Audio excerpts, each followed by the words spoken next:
el Parkinson, ¿no? Y la psicosis, los antipsicóticos que vamos a manejar, la psicosis. ¿Qué es la psicosis? La psicosis es la descompensación de nuestro sistema nervioso central por una hiperexcitación, ¿sí? Muchas veces una psicosis comienza con una hiperexcitación cerebral y acaba siendo una esquizofrenia, ¿no es cierto? Esta esquizofrenia se debe a la excesiva liberación de dopamina. Cuando hay una excesiva liberación de dopamina, entonces nosotros comenzamos a tener hiperestimulación de nuestros receptores DOPA1.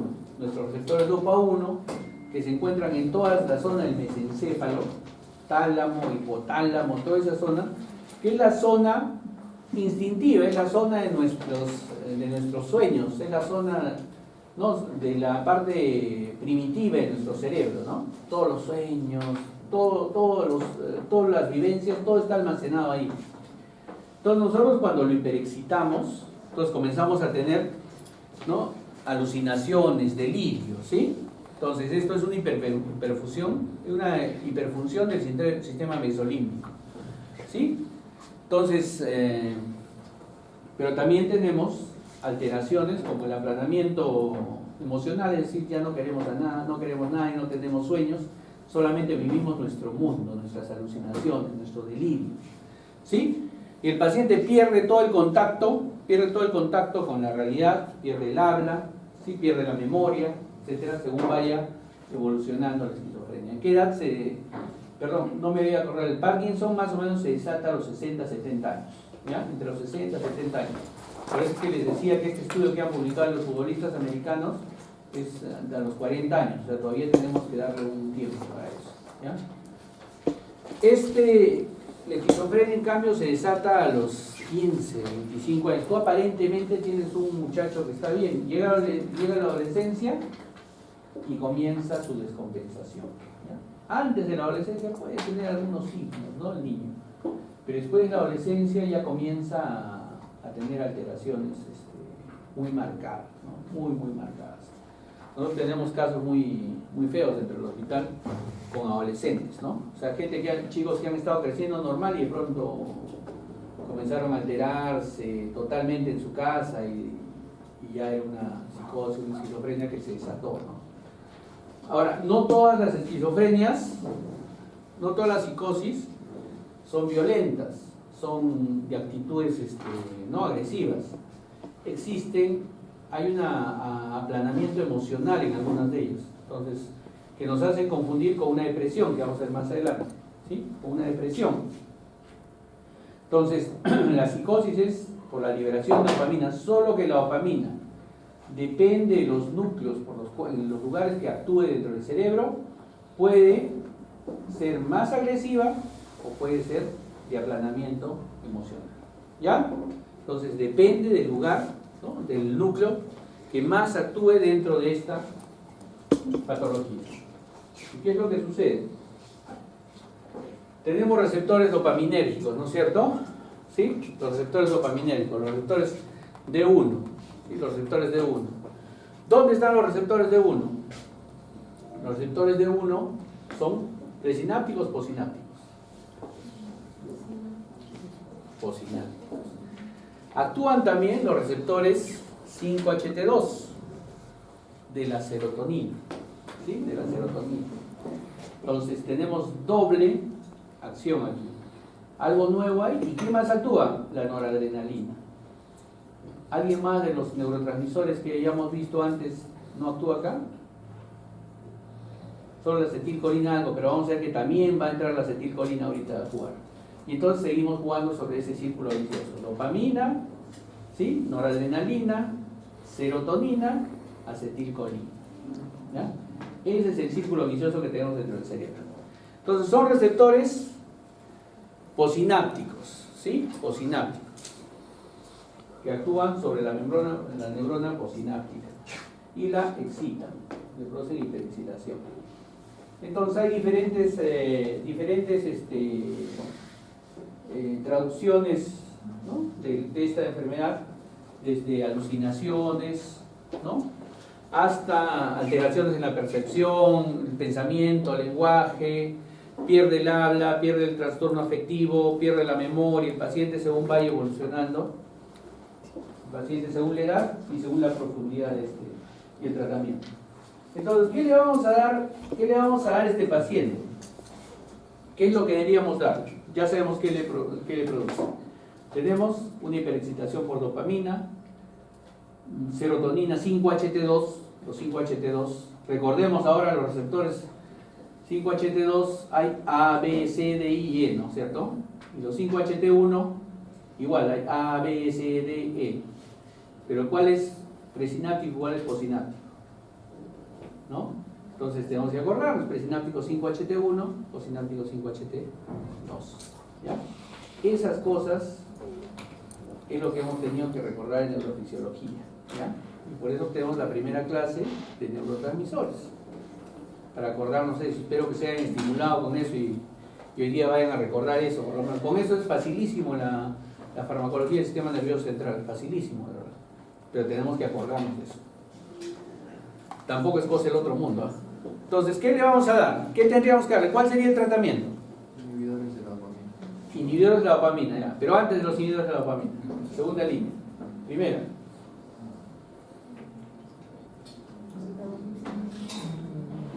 Antagonista de los receptores de dopamina. Primero, antagonista de los receptores de la dopamina. ¿No es cierto? Primero. Segundo, los inhibidores de la liberación de dopamina. Tercero, ¿qué más tenemos que darle? ¿Qué otros neurotransmisores están ahí metidos? La noradrenalina. ¿Cómo la inhibimos la noradrenalina? Catecolometiltransferasa, inhibidores de la MAO. ¿No? Lo mismo que hemos visto en el anterior. ¿Qué más? Los 5-HT2, ¿cómo los bloqueo? Bloqueo antagonista de los receptores 5-HT2. Antidepresivos. Vamos a ver más adelante. ¿Ya? Entonces, ese es el tratamiento. Básicamente ese es el tratamiento de la psicosis en líneas generales. Y para eso tenemos un montón de medicamentos. Primero, las fenotiacinas, las más antiguas, todavía las usamos algunas. La clorpromacina. Vamos a verlas poco a poco, ¿ya? La clorpromacina. Tenemos las butirofenonas. Las butirofenonas son las más usadas actualmente. El haloperidol, aunque es antiguito, es usado. ¿Sí? Las dibenzodiazepinas, vamos a ver ahorita algunos grupos de dibenzodiazepinas. Y las tienobenzodiazepinas también. Tiene un efecto similar al que tienen las benzodiazepinas, pero no igual. Un neurotransmisor más que me olvidé de decirles es la histamina. La histamina también se ve alterada con la psicosis. Entonces, todos los neurotransmisores excitatorios se ven alterados. Entonces, la clasificación. Otra clasificación, y la más usada de los antipsicóticos, es los antipsicóticos típicos y los atípicos. ¿Ya? Los típicos van a coger todos los receptores, toditos. ¿Qué receptores hemos visto que se alteran? Dopamina, noradrenalina, histamina, serotonina, ¿no? Estos receptores típicos cogen todos esos neurotransmisores, todos los receptores, ¿sí? Y los bloquean. Entonces, ¿cuáles tenemos ahí? Las fenotiacinas, como les dije, la clorpromacina, las butirofenonas, el haloperidol, y algunas benzamidas, como es el sulpiride, que lo vemos en su libro, ¿no? Entonces, básicamente eso ven en su libro. Y los atípicos, que bloquean solamente algunos receptores, no todos. Actualmente estos son los que usamos nosotros. Y en estos están las dibenzodiazepinas, olanzapina, ¿no? Clozapina y la risperidona, que lo vamos a ver. Entonces tenemos antipsicóticos típicos y atípicos. Típicos que cogen todos los receptores. Los atípicos principalmente son los receptores dopaminérgicos y evitan los receptores serotoninérgicos y poco los histaminérgicos. ¿Ya? Entonces, las dibenzodiazepinas que veíamos, ¿no? La clozapina, la olanzapina. Los benzisixazoles, principal y actualmente muy utilizado es la droga de primera línea en antipsicóticos, la risperidona. ¿Sí? La risperidona. ¿Sí? Algunas benzapinas como el amisulpiride, el resto ya no lo usamos mucho aquí. ¿Ya? Entonces, básicamente esos tres grupos de antipsicóticos atípicos que solamente actúan sobre determinados receptores y no todos los receptores. En cambio, los típicos, como la clorpromacina, el haloperidol, no actúan sobre todos los receptores. ¿Ya? Son medicamentos más antiguos. Aún así es muy usada todavía la clorpromacina y el haloperidol. Entonces, si ya sabemos cómo actúan, entonces los típicos, los clásicos, los típicos bloquean los receptores tipo 2, bloquean los receptores colinérgicos muscarínicos, bloquean los histamínicos y bloquean los adrenérgicos. ¿Cuáles serían sus efectos colaterales?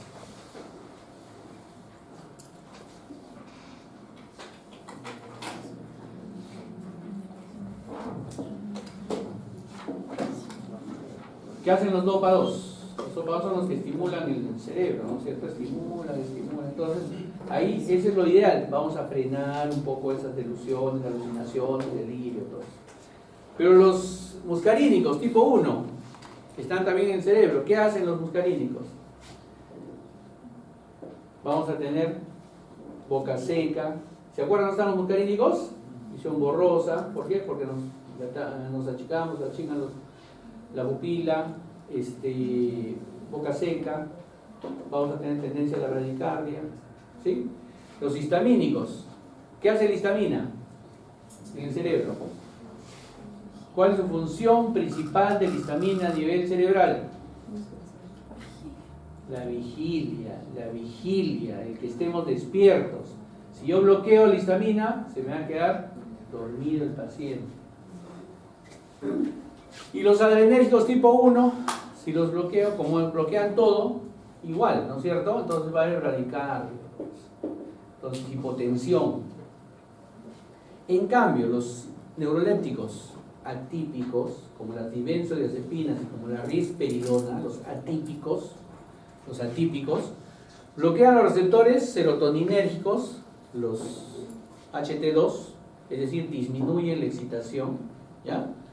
Los receptores dopaminérgicos D2, lo mismo, disminuyen la excitación de nuestro sistema nervioso central, ¿sí? Pero tienen menos efectos muscarínicos, histaminérgicos, ¿ya? Y adrenérgicos, menos efectos. Entonces, esa es la gran diferencia entre típicos y atípicos. Y entonces, esa es pregunta fija de examen, ¿no? Entonces, tenemos que ver los efectos colaterales de cada uno de los medicamentos, típicos y atípicos, ¿sí?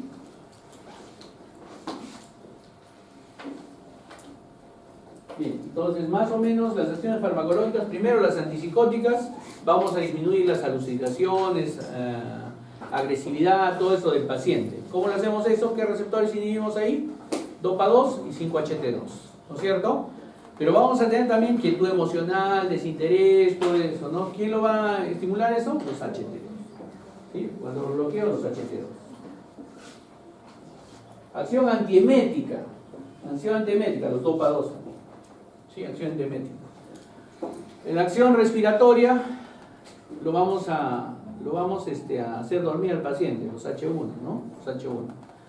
Aumento de la secreción de prolactina, los dopa 2. ¿No es cierto? Todos los que estimulan los dopa 2, vamos a aumentar la secreción de prolactina. ¿Sí? Entonces, todas las líneas de acción nos dicen que la psicosis viene por un exceso de actividad de la zona límbica. Que la dopamina, la dopamina, estimula demasiado a sus neuronas posinápticas. ¿Ya? Todo en la zona límbica. Y entonces vamos a tener que si nosotros le vamos a dar bloqueadores dopa 2, vamos a tener una serie de efectos colaterales. Bloqueadores alfa 1, una serie de efectos colaterales. H1, otra serie, ¿sí? M1 otra serie. En su libro está, pregunta examen. Efectos colaterales de los antipsicóticos. ¿Ya? Efectos colaterales de los antipsicóticos. Entonces lo que tenemos que hacer es bloquear los receptores dopados. De momento, ¿cómo los bloqueamos? ¿Sí? Con los neurolépticos clásicos. Sin embargo, uno de los efectos colaterales, aparte de todo lo que hemos visto, es que estos pacientes, si bien consiguen la quietud emocional, conseguimos disminuir la agresividad, se tornan más pasivos, más tranquilos, comienza la disinesia, es decir, comienzan los temblores. Eso es cuando nosotros ya le estamos dando demasiado tiempo a los antipsicóticos. ¿Por qué sería la disinesia? ¿Cuál sería la razón?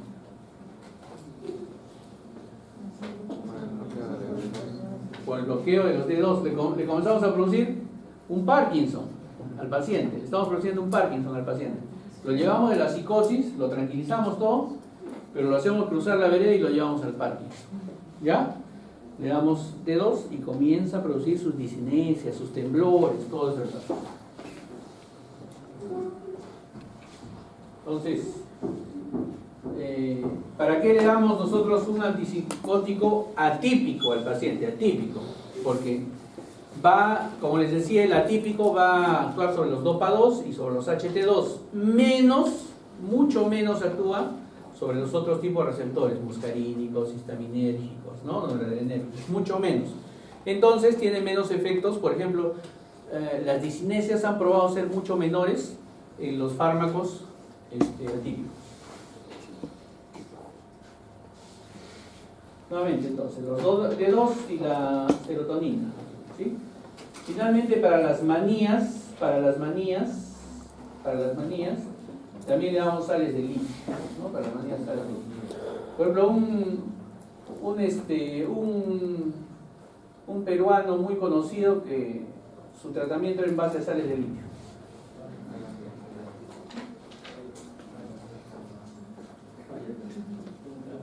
¿Saben o no saben? Alan García, por ejemplo. Alan García era la bandera de las sales de litio. Alan García tenía una base psicótica, ¿no? O sea, era depresivo, psicótico. O sea, su suicidio no es tan heroico ni nada, muchachos. Es una descompensación que ya tenía días antes, ya se presentaba tiempo antes, ¿no? Entonces, ya vamos a ver ahorita depresión. Entonces, las sales de litio se absorben muy bien por vía oral, ¿sí? Y su acción más bien es diferente. Su acción no es como los otros antipsicóticos. Su acción es modulación más que todo de la liberación de neurotransmisores, ¿sí? Modulación de la liberación de neurotransmisores a nivel nuclear, ¿ya? A nivel nuclear. Entonces, las sales de litio igual utilizan también su segundo mensajero, igualito que los antipsicóticos anteriores, ¿no? Y evitan y alteran la formación ya a nivel nuclear de neurotransmisores, la genética de los neurotransmisores. Entonces evitan que se forme tanta dopamina, que se forme tanta serotonina, ¿ya? Esa es básicamente la acción de las sales de litio. Se le da exclusivamente para manías que no podemos manejarla con los psicóticos clásicos, ¿ya? Es una droga muy antigua. Las sales de litio también se ha probado de que actúan sobre los receptores NMDA, bloqueando la acción del glutamato, que es el otro neurotransmisor excitatorio, ¿ya? Bien. Y el tercer grupo de estos neurotransmisores, de estos medicamentos neurotransmisores,